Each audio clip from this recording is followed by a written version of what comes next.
Hey, it's Rachel Cooke, your modern mentor. And today, I'm giving you a little peek behind the curtain at one of my own struggles. It's with something I've now diagnosed as toxic productivity. And now that I have a name for it, I feel like I'm seeing it everywhere.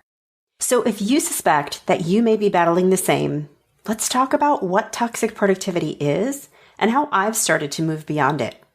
One step at a time. I recently read a blog post by Scott Ninneman, which says, "The beautiful thing about helping others is that you don't have to be an expert. No, instead you only have to be a little further along than the person you're assisting. Generally, I like to show up for you as the expert, but sometimes my expertise comes from my own seat on the struggle bus, maybe just a row or two ahead of where you're sitting. Today's going to be one of those days." I've always prided myself on my productivity. I'm a go-getter, an overachiever. I was literally voted teacher's pet in my high school. And yes, there is a photo. But in the past couple years, I've noted that my drive to achieve has started to feel more like a need, a compulsion.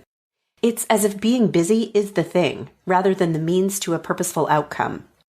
In trying to better understand my own experience, I encountered the idea of toxic productivity.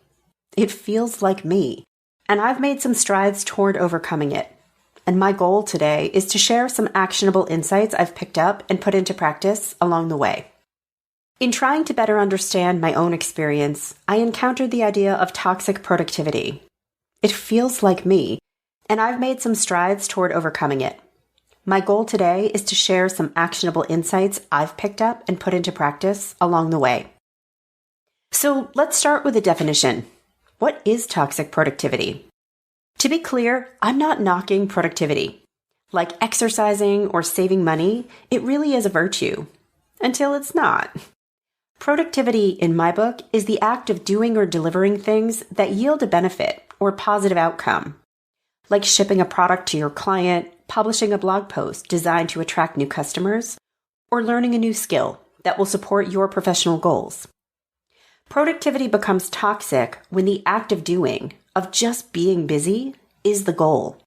It's the inability to stop doing or producing even when the need for an outcome has abated.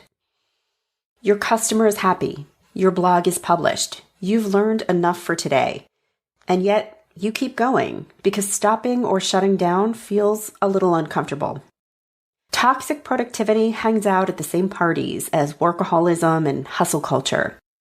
It is not the party the cool kids are going to. So, what are some of the indicators of toxic productivity? The slope from productive to toxically productive can be a really slippery one, and it may manifest differently in everyone. But here are some of the signs that I and my family noted in my own behavior. My energy was low. I was burned out, exhausted, and not resting sufficiently because shutting down was really hard for me to do. My creativity was low. I was so busy doing, churning, executing, that I was missing out on opportunities to imagine, to wonder, to just explore possibilities for the fun of learning something new. I was counting down to Monday.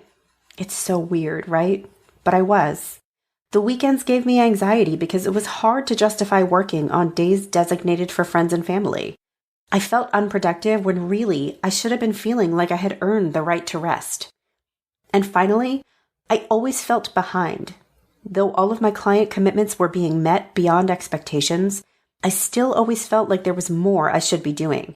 And I never let myself celebrate what I had already achieved. Have you experienced any version of these yourself? Are you finding yourself chasing down tasks or activities that no one else is demanding of you? Your signals may be different, but if you're feeling off in any way, exhausted, overwhelmed, always on the go, consider toxic productivity as a potential villain. So how do you overcome toxic productivity? It's totally simple. You just swallow the toxic productivity pill and you'll be a new person by morning. I'm kidding, although that would sure be amazing. Like so many things worth overcoming, it's a journey. But the other side of toxic productivity doesn't have to be rest. You don't need to stop being productive. In fact, I give you permission to still have busy seasons, even seasons of chaos. I assure you that I still do. The thing to overcome is the need to always be busy.